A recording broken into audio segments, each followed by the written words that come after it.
ನಮಸ್ಕಾರ ವೀಕ್ಷಕರೇ, ಸೀರಿಯಲ್ ಗುರು ಯೂಟ್ಯೂಬ್ ಚಾನಲ್ನ ಮತ್ತೊಂದು ವಿಡಿಯೋಕ್ಕೆ ಸ್ವಾಗತವನ್ನು ತಿಳಿಸುತ್ತಾ, ವೀಕ್ಷಕರೇ ನೀವಿನ್ನೂ ನಮ್ಮ ಚಾನಲ್ನ ಸಬ್ಸ್ಕ್ರೈಬ್ ಮಾಡಿಲ್ಲ ಅಂದರೆ ಈ ಕೂಡಲೇ ಸಬ್ಸ್ಕ್ರೈಬ್ ಮಾಡಿ ಅಂತ ಹೇಳುತ್ತಾ ಪಕ್ಕದಲ್ಲಿ ಕಾಣುವಂಥ ಬೆಲ್ಲೈಕನನ್ನು ಪ್ರೆಸ್ ಮಾಡಿ. ವೀಕ್ಷಕರೇ, ನಿಮ್ಮ ನೆಚ್ಚಿನ ಧಾರಾವಾಹಿ ಆದ ನೀನಾದೇನ ಧಾರಾವಾಹಿಯಲ್ಲಿ ನಾಳಿನ ಸಂಚಿಕೆ ಏನು ನಡೀತದೆ ಎಂಬುದನ್ನು ಒಂದು ಚಿಕ್ಕದಾದ ಪ್ರೋಮೋದಲ್ಲಿ ನೋಡ್ಕೊಂಬರೋಣ.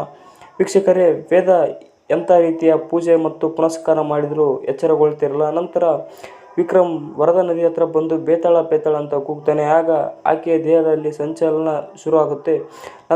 ನಂತರ ವೇದಳು ಎಚ್ಚರಗೊಳ್ಳುತ್ತಾ ಗುಂಡ ಗುಂಡ ಅಂತ ತನ್ನ ಪ್ರೀತಿಯ ವಿಕ್ರಮ್ನನ್ನ ಕೂಗ್ತಾಳೆ. ಅದಕ್ಕೋಸ್ಕರ ಜ್ಯೋತಿಷ್ಯರು ಹೇಳ್ತಾರೆ, ಜೀವನದುದ್ದಕ್ಕೂ ಹೋರಾಟವನ್ನು ಮಾಡ್ಕೊಂಬಂದು ಆದರೆ ಕೊನೆಗೆ ಸಾವನ್ನೇ ಗೆದ್ಬಿಟ್ಲು. ನಂತರ ತನ್ನ ಪ್ರೇಯಸಿ ಜೊತೆಗೆ ಬಿಟ್ಟು ಹೋಗೋಕೆ ಇಷ್ಟೇ ಆದ ಕಾರಣ ಎಚ್ಚರಗೊಂಡ್ಬಿಟ್ಲು ಅಂತ ಜ್ಯೋತಿಷ್ಯರು ಹೇಳ್ತಾರೆ.